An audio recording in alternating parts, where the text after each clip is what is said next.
Tonton video ini sampai selesai agar Anda tidak gagal paham.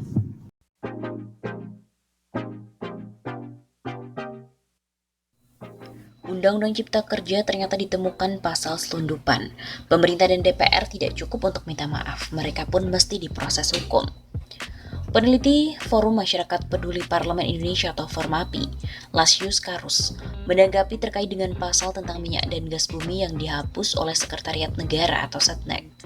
Padahal, pada saat pembahasan Undang-Undang Omnibus Law dan Cipta Kerja, ada sejumlah pasal yang ditolak, termasuk dengan pasal minyak dan gas bumi itu.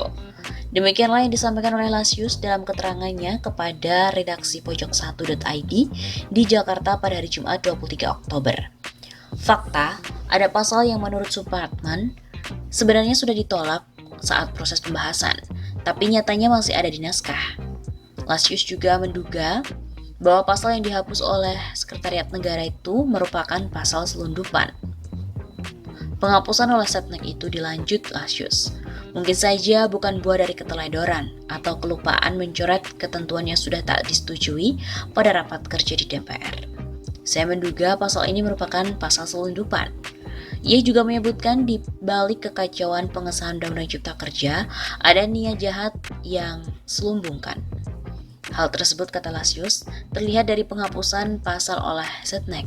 Saya melihat ada potensi kejahatan di balik kekacauan naskah dan berikut isi Undang-Undang Cipta Kerja ini sebagaimana terungkap mulai penghapusan pasal oleh Setnek. Kendati begitu, kekacauan atau kesalahan itu tak cukup dipertanggungjawabkan hanya melalui klarifikasi, namun juga secara hukum dan politik. Terhadap fakta adanya penghapusan pasal dan juga pengakuan dari DPR, yang saya kira klarifikasi saja tak cukup. Kekacauan atau kesalahan itu harus dipertanggungjawabkan secara hukum dan politik.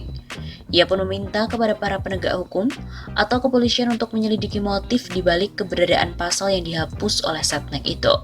Secara hukum, kami kira penegak hukum seperti kepolisian atau kejaksaan bisa menelusuri proses pembentukan Undang-Undang Cipta Kerja ini untuk membuktikan motif keberadaan pasal yang dihapus.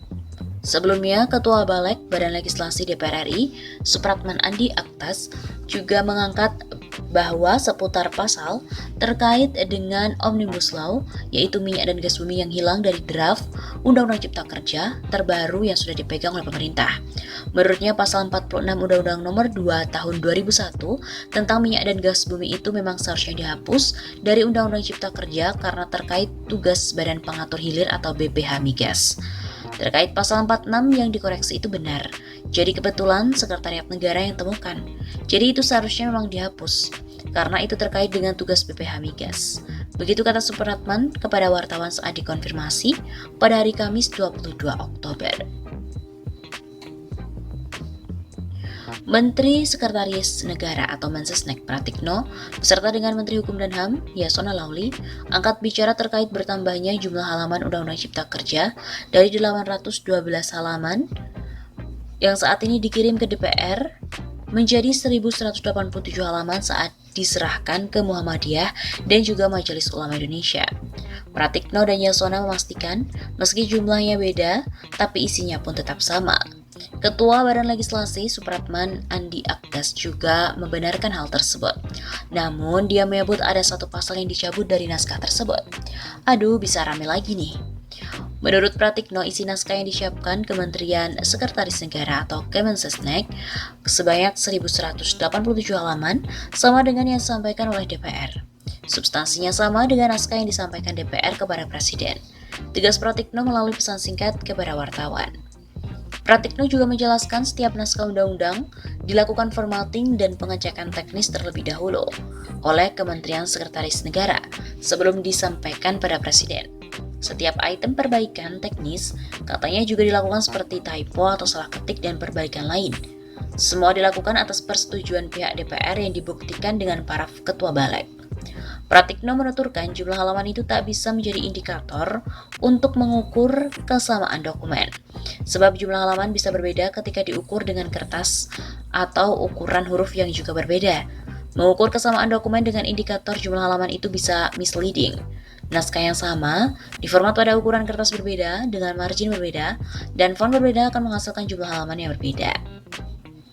Pratikno juga menegaskan, setiap naskah undang-undang yang ditandatangani oleh Presiden dilakukan dalam format kertas Presiden dengan ukuran yang baku.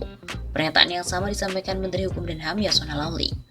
Menurutnya, perbedaan jumlah halaman itu terjadi karena naskah yang diberikan ke MUI dan Muhammadiyah sudah disesuaikan dengan ketentuan yang berlaku, baik dari segi jenis kertas atau tipe huruf yang dipakai. Jenis kertas, spasi lebih jarang, font berbeda dengan yang ada dari DPR. Politikus PDIP Yasona itu juga memastikan tidak ada perubahan yang substansial dalam Undang-Undang Ciptaker meski jumlah halamannya bertambah. Pasti berbeda dari jumlah halaman, yang penting isinya sama. Berbeda dengan Pratikno dan Yasona, ahli hukum tata negara dari Universitas Andalas, Ferry Amsari mencurigai ada perubahan substansi dalam draft Undang-Undang Cipta Kerja yang menjadi 1187 halaman. Dia menuding penambahan 315 halaman tidak mungkin hanya disebabkan oleh perubahan format seperti font dan juga margin tulisan. Tidak masuk akal, karena ini semakin membuktikan memang ada permasalahan dalam undang-undang tersebut. Begitu kata Ferry saat dihubungi pada hari kemarin. Menurut Ferry lagi, pemerintah tidak berhak untuk mengotak-atik draft yang sudah disetujui oleh DPR. Draft tersebut hanya sekadar tinggal tanda tangan saja dari Presiden. Dan Presiden pun tidak berhak untuk memeriksa substansi karena sudah disetujui bersama. Kalau terjadi perubahan-perubahan lain, itu mengingkari persetujuan bersama. Ia menilai perubahan jumlah halaman ini semakin menunjukkan proses penyusunan Undang-Undang Cipta Kerja cacat formil dari Ketua Badan Legislasi atau Balek DPR Supratman Andi Aktas juga membenarkan soal halaman final sebanyak 1187 halaman. Selain karena persoalan bentuk huruf dan kertas, dia juga menyebut ada pencabutan satu pasal, yaitu pasal 46. Pasal 46 Undang-Undang Nomor 22 Tahun 2001 itu tentang minyak dan juga gas bumi. Menurutnya pasal 46 memang seharusnya telah dihapus dari Undang-Undang Cipta Kerja karena terkait tugas dari Badan Pengatur Hilir atau BPH Migas. Jadi kebetulan Setnek Sekretariat Negara yang menemukan. Jadi itu seharusnya memang dihapus karena terkait dengan tugas BPH Migas. Dia juga menerangkan awalnya pemerintah mengusulkan pengalihan kewenangan penetapan tol fee dari BPH Migas ke Menteri Energi dan Sumber Daya Mineral atau ESDM. Akan tetapi, menurutnya DPR tidak menyetujui usulan tersebut dalam pembahasan di Panitia Kerja atau Panja RUU Cipta Kerja Balek DPR. Atas dasar itu, mereka pun membahas di Panja, tapi diputuskan tidak diterima di Panja, begitu katanya. Idealnya, pasal tersebut sudah harus dihapus oleh DPR sebelum naskah diberikan kepada pemerintah. Akan tetapi, kekeliruan itu justru baru ditemukan oleh pihak pemerintah, dalam hal ini adalah Kemensetnek, sehingga pasal tersebut baru saja dihapus.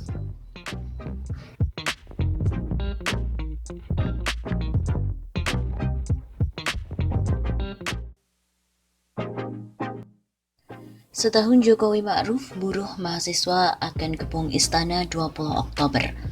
Elemen buruh dan mahasiswa bakal kembali melakukan aksi demonstrasi menolak Undang-Undang Omnibus Law Cipta Kerja.